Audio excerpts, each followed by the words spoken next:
Hi, Dr. Dianandan. Welcome to the Sat Speaks podcast. How are things going today? Things are Thank you. going great, and thank you for having me. It's my Yeah, exquisite pleasure to be thank you here. for meeting with me. Feel free to introduce yourselves to our listeners. I am Riwat Deonandan. I'm an epidemiologist and associate professor at the Interdisciplinary School of Health Sciences at the University of Ottawa, and currently the holder of the research chair in university teaching. Nice. Well, it's great to have you here. Once again, thank you for being here. So, why don't we just get right into it? Let's do So, it. you have been on the news countless times during the pandemic, seasoned epidemiologist. We've worked on a research project regarding like misinformation during the pandemic and the Canadian response. Can you explain the influence of social media on the transmission of misinformation during the pandemic? Um, so the age of your audience is relevant here. So for people like under 25 years old, you might not remember a time before the internet when we got our news from the newspaper and from network TV, which was like three or four channels, the evening news.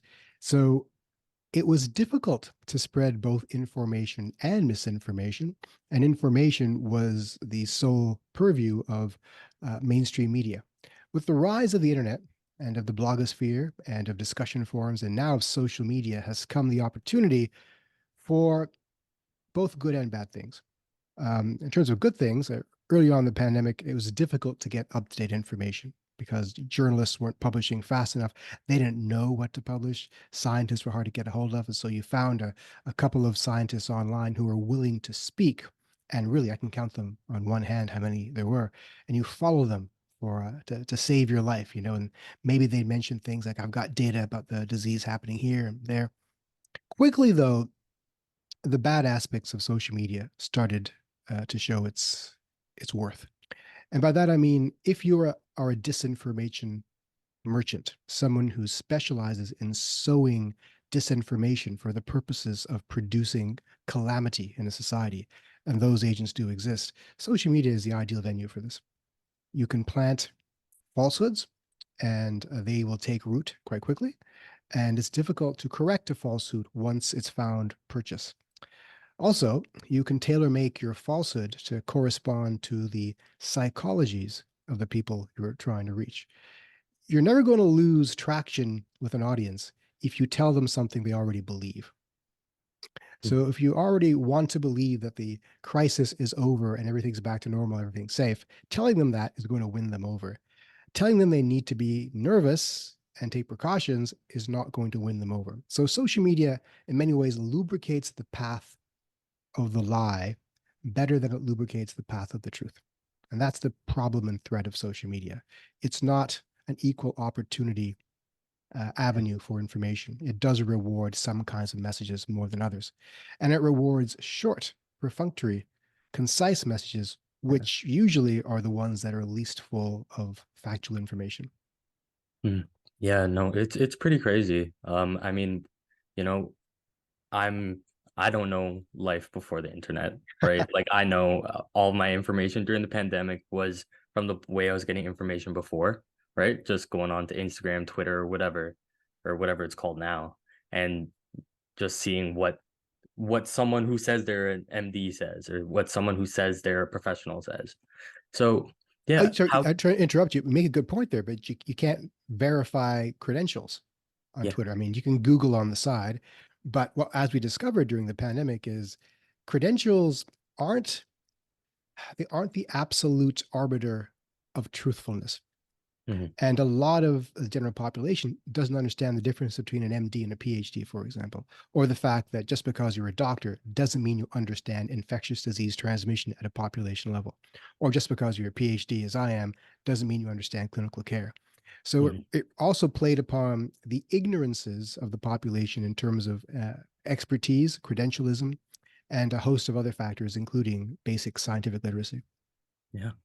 So, how do you think this affected like the public's trust, and how do you think that the public's trust impacted the response to the pandemic?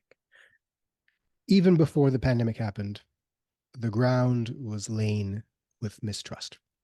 And Mm. we saw the first hints of it in dramatic fashion, frankly, when Donald Trump was elected president, 2016.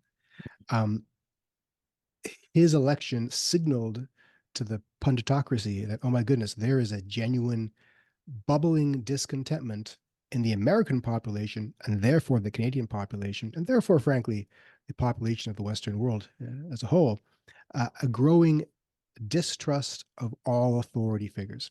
And authority figures includes politicians, media, academics, so-called experts, doctors, etc. That's always been there. What the disinformation campaign, if you want to call it that, and by the way, it was a campaign, and to a large extent, this is well documented by American intelligence officials and Canadian intelligence officials, that certain foreign governments were deliberately planting disinformation around COVID for political purposes. And that was taken up by people I would call useful idiots who ran with it, and taken up by people who were frankly paid to run with it and push that narrative more and more into the public. So if you understand that there's already a growing discontentment with authority figures in society, and you wish to soothe further discontent, you are well advised to prize apart further that ideological divide. And that's exactly what happened. Mhm. Pandemics have a history. We've known this, those of us who study pandemics, we've known this for a while. Pandemics have a history of exacerbating existing divides in society. And those divides historically have been between rich and poor, male and female, white and non-white, whatever it might be. But now that divide is between left and right. And that's the major division we see around the disinformation impacts. Um, and so how that affects trust, well, it's rolled into the trust factor. We have an enormous population that distrusts the quote unquote mainstream. And the mainstream to them is the existing authoritative institutions. I was asked early on in the pandemic by a reporter where to go for proper information. And my answer back then was, well, you can't trust the government websites, not because they're wrong, they're just not up to date. Yeah. You can't trust the media, not because they're trying to lie to you, they just haven't got the most up to date information. You can't trust what people on Twitter say because who knows who they are. And I Yeah. said, the best information is university websites because they have a vested interest in Mhm. maintaining somewhat proper data. And at the time, I was thinking of Johns Hopkins in particular, Mhm. that had a really excellent COVID dashboard. Since then, more trusted venues have arisen for proper information. If I were to be asked that question today, I'm not sure how I would answer it. Not because the information offered by university websites is wrong, it's because I don't know who wants to hear the answer. Yeah. There's just so much fundamental distrust, and I don't know how we address it. I really don't. Really. And like, so my follow-up question would be like, in an ideal world, how would you reestablish this trust or avoid this distrust to happen Right. in the first place? Right? Well, Because yeah, I it's, do I have mean, some it's thoughts on deep that. rooted, right? Yes, I have some thoughts on that. I think because I was asked the same question by journalists again sometime in 2020. Yeah. And my answer at the time, and I think I stick with this answer, is you have to identify personalities in society who have high trust. They don't necessarily have to be scientists or government officials, and you have to bring them on board to be the face of your messaging. Now, when I say this, the danger is that it sounds like marketing, and I don't want to go down the marketing path because when people see marketing, they understand they're being manipulated, and I don't want that to be the case. So, a couple of things have to happen. One, there has to be radical transparency. We have to be transparent in what we know, what we don't know, and we cannot be seen or even suspected to be trying to massage the message. That's from a previous generation of public health communication. An example of that I'll give is the tobacco campaign, anti-smoking campaigns from the 70s, 80s, and 90s. Those are all well manicured and massaged and run by PR companies that were trying to enact an outcome. They're trying to change behavior. It worked to a large extent, but there is that intractable group of people who will never respond to it, who just don't like being told what to do. And so the more you tell them don't smoke, the more they're going to smoke. Yeah. With something like COVID and other kinds of public health emergencies, we're not taking away your right to smoke. We're taking away your right to do a whole lot of other fun things. And so the population that's going to be intractable is much larger. They can't get a whiff of the semblance that you're trying to change their behavior. That will not go down well. Therefore, the best you can do is present the information as plainly and transparently as you can and trust them to come to you, to see the truth for themselves. Anything short of that, I think, will fail. That's the first part. The second part is, again, as I mentioned, finding personalities that can be eventually trustworthy, but at least have a face. In Canada, the face of public messaging around COVID was, frankly, Theresa Tam for the longest time. And I mean, I have nothing against her. She's not a charismatic public figure, a dry speaker, does not engage the population, doesn't even look you in the eye when looking down a camera lens. It's not great. Mhm. In Germany, on the other hand, they had Christian Drosten, who was their lead virologist, who spoke on all things related to COVID authoritatively, charismatically. He was always accessible, had a regular podcast and a blog. He was always in the public eye, and he was the face of the COVID response. In Sweden, they had Anders Tegnell, and other countries had other, figures they could attach the messaging to. It wasn't the government speaking. It wasn't this nameless, faceless amoeba Yeah. like institution that just had big bubble like control over you. It was an individual who you could look up and look up to. Now, having such a person comes with a price. And that is, if that person fails you, then the entire house of cards comes down. Yeah, And and in sorry, the just to UK, butt in here. yeah, You were speaking about Teresa Tam. yeah, What was also seen during the pandemic was a lot of other issues arising regarding her, like just her, like she is an Asian Canadian. yeah. This I feel like the second you start having an individual figure, you start getting a lot of other issues Yes, there's a that come into downside that to as this. well, You right? were tied to them. You were tied to Mm-hmm. their characteristics, for better Yeah. or worse. An example I was going to give was Neil Ferguson in the UK. He was the face of their original response, and he was eventually found to be breaking the lockdown rules to see his girlfriend. And and if you can't trust the guy who is advising the government and being the face of the pandemic response to actually follow Mm-hmm. the pandemic guidelines, then you've lost the plot already. So there comes with a danger. It can't just be one person, it has to be a few people.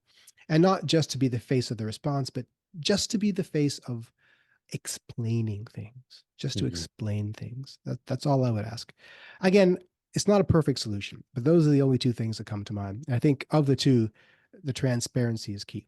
For example, um, we originally, when the data around the vaccines came out in December of 2020, um, to any of us who reads RCT data, it's clear they did not test whether the vaccines were capable of diminishing transmission or preventing infection. The testing was only on, does it reduce symptomatic disease?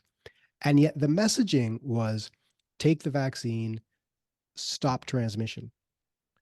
Now, as a scientist, I know there's a very high likelihood that this vaccine would prevent transmission, but the RCT data did not say that, Mm-hmm. at least not the ones that were publicly available. And it was incumbent upon us to be transparent about that in December of 2020, to say this will prevent you from getting sick and from clogging the hospital system. It may or may not prevent transmission. Now, I said that on the news many times, others did not. And we're at a point today when the anti vaxxers are so adamantly against the vaccine. And one of the first things they say is, you lied to us about this stopping transmission. We didn't lie. This is what the RCT said. It's just Mm-hmm. that some people chose to be not as transparent as they could have been about the limitations about what was known. Mm-hmm. So if you're not transparent, it'll bite you in the ass later. Yeah, no, for sure. So it's not just misinformation, it's about selective information spread as well that leads to issues. Yeah, that's a good way of putting it. I Hmm. should distinguish between misinformation and disinformation. Hmm. Misinformation is getting things wrong. Hmm. Disinformation is intentionally getting things wrong. Hmm. The first is forgivable. The second is evil. Hmm. And it's the second that continues to plague us today, the disinformation. And Hmm. it keeps on popping up with nameless bots on Twitter, Yeah. that keep pushing a narrative. Why are they nameless bots? Because they are literally produced in bot farms in certain countries I won't mention, specifically to sow discontent. Mm. So um, no matter how much we attempt to combat the misinformation, the disinformation merchants are better organized and better funded. And they're literally funded by government agencies with massive bankrolls. The other thing we haven't talked about is how does science respond? Hmm. Science historically responds with its one and only good tool, and that is peer review. Yeah. Peer review is not well equipped to fight battles in the social media age. Yeah. Do you know the average number of people who reads a peer reviewed article? No. No one knows, but there's some estimations that it's probably two, not including the Really? author. Two. That's it. Wow. Now some are read by millions, some are read by zero, but the Uh-huh. average turns out to be two. I mean, I could be wrong about that. There's a citation I could find probably, but the average number of people who watches an anti-vax YouTube video that's well designed, it's like in the millions, Yeah. and it can be put up overnight, and the next day millions have viewed it. And if you have a response in a peer-reviewed paper that takes months to make it to print, Yeah. it's read by a handful of people. Science loses that battle every time. Yeah. So social media is the battleground for public health information. Mm. Science is bringing a knife to a machine gun fight, Yeah. and this is why we fail.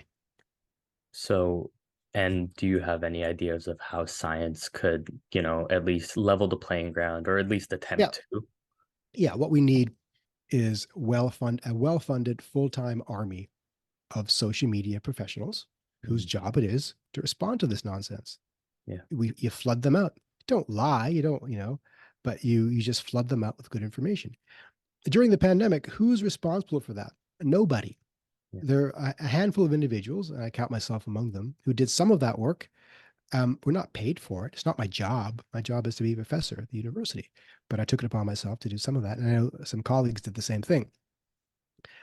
The government, either federal or provincial, should be doing that, but they had other things to do. They're just not equipped and not ready for it, and really just overwhelmed. So, in absence of some kind of credible cadre of professionals with that capacity and energy, what ends up happening is the well funded, well organized disinformation army just overwhelms you. Hmm. Like the amount of time I would get nasty emails and messages from COVID minimizers and anti-vaxxers asking me, well, explain this, explain that. Like, all right. And I spent all night crafting a blog post with citations and all, knowing it's going to be read by hundreds of thousands of people, and I can't afford to make a mistake. And that would eat up my entire evening that I should be spending with my family, that I should be spending working on my actual thing that I'm paid for. Hmm. And it ends, it's read by a few people, and then they say, well, okay, fine. What about this now? They want me to do it again the next night. So there just isn't enough time in the day and not enough resources for a handful of volunteers to do this. Yeah. Yet that is still where we are. Hmm. A handful of volunteers are the bulwark against literally well funded, organized armies of misinformation and disinformation purveyors. So the solution must be that we must fund our own army to do this work. Well, yeah, I mean, God forbid there's another big pandemic Oh, it's like coming. that. It's coming. It's part of like the natural cycle of the world. But these are very important things to, I think, take note of. Have there been any like great cases of like countries that responded well, didn't have any of these issues, or was this so Yeah, novel that it had it's like a good this was just question. innate? It's a good question. It depends on what stage of the pandemic we're talking about. Yeah. During, I'll say 2020, maybe early 21, the best responses were New Zealand, Vietnam, Mhm. places where COVID zero was appropriately pursued before Omicron became dominant and Omicron really shut the door on the possibility of COVID zero. But I want to point to Bhutan. We don't talk enough about Bhutan. Bhutan had a handful of deaths and very few hospitalizations and not a lot of cases to begin with, mostly because they trusted their leaders. Mhm. They have a culture of trust and a culture of caring for each other. There's an Right. element of culture here we haven't talked about.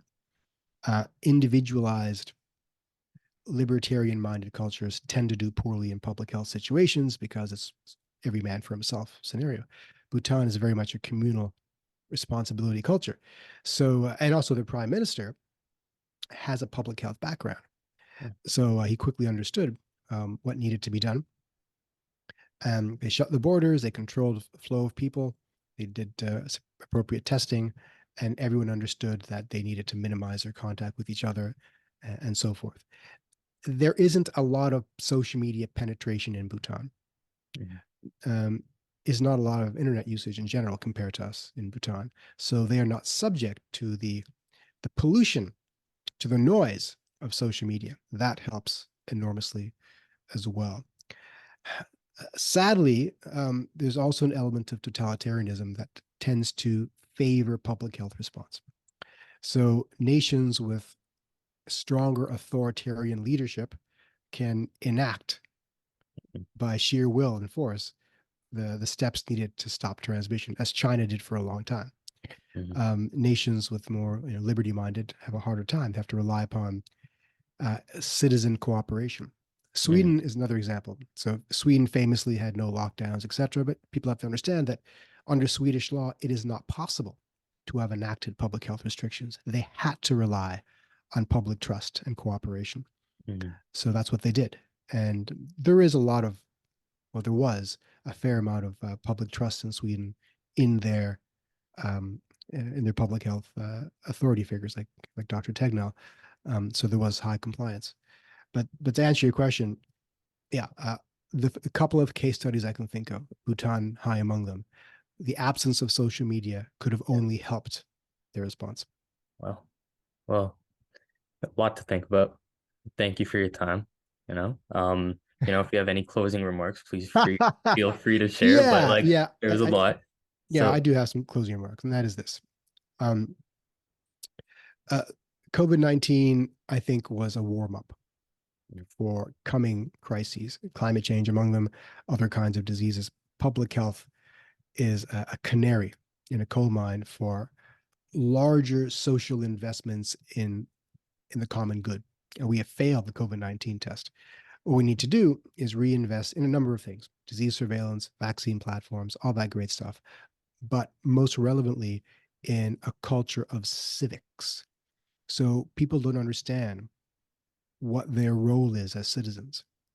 Our professionals don't understand what their role is to keep in their own lane. It's important that I, as an epidemiologist, don't stray and comment on things I don't really understand, because that just mhm, confuses the issue. And as citizens, we have to, it's our responsibility to remain scientifically literate so mhm, that when crises do occur, we can be properly informed. Otherwise, our enemies, and I hate using that word, but yeah, enemies will use our weaknesses against us. And ignorance is a weakness. That's yeah. it.